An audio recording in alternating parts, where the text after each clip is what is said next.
soit vraiment sorti à cette situation. Parce que, comme vous l'avez si bien dit, il y a des présidents qui ont fait des actes qui sont beaucoup plus graves que cela. Mais maintenant, espérons que d'ici quelques années, il y aura une élite politique, une nouvelle jeunesse qui va apparaître sur la scène politique, qui va exiger à ce que véritablement la place de l'Afrique soit respectablement apparaître à l'endroit de tous. Donc actuellement, c'est difficile, mais si véritablement Dieu nous donne la chance de véritablement observer aux changements générationnels qui vont véritablement arriver à la tête de ces États, c'est là ils vont avoir la légitimité, le courage et encore une fois la bravoure de pouvoir dénoncer, de pouvoir exiger à ce que la lumière soit faite. Pour terminer notre conversation, quel est votre point de vue justement sur l'avenir des bases françaises au Sénégal?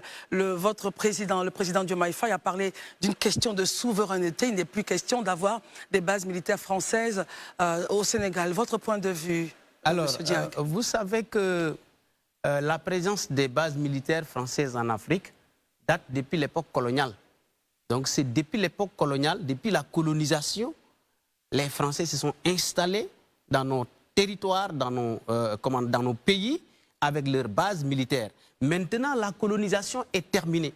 Comme la colonisation est terminée, ces bases françaises doivent retourner dans leur pays parce qu'un pays souverain, c'est un pays qui doit véritablement accepter la présence d'une force étrangère dans son territoire.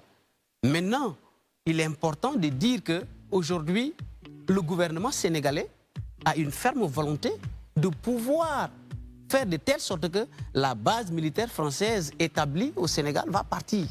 Elle va partir parce que sa présence n'était pas en accord avec la population sénégalaise. Parce que c'était lors de la domination coloniale, lors de l'impérialisme, vous êtes venu avec votre base militaire, la colonisation est terminée, cette base est toujours restée. Très bien. Et donc, nous sommes actuellement au XXIe siècle. On va vous demander de répartir. S'il y a lieu de collaborer avec vous sur la coopération militaire, là, on va donner notre accord. Très bien, on termine avec vous. Merci en tout cas d'être venu éclairer nos lanternes et donner votre point de vue. Je rappelle que vous êtes Ibrahima Dieng, chargé de communication du PASTEF Côte d'Ivoire. Merci beaucoup et assurément à bientôt pour d'autres sujets sur le Sénégal. Merci beaucoup. En rappelant que, évidemment, parlant de base militaire,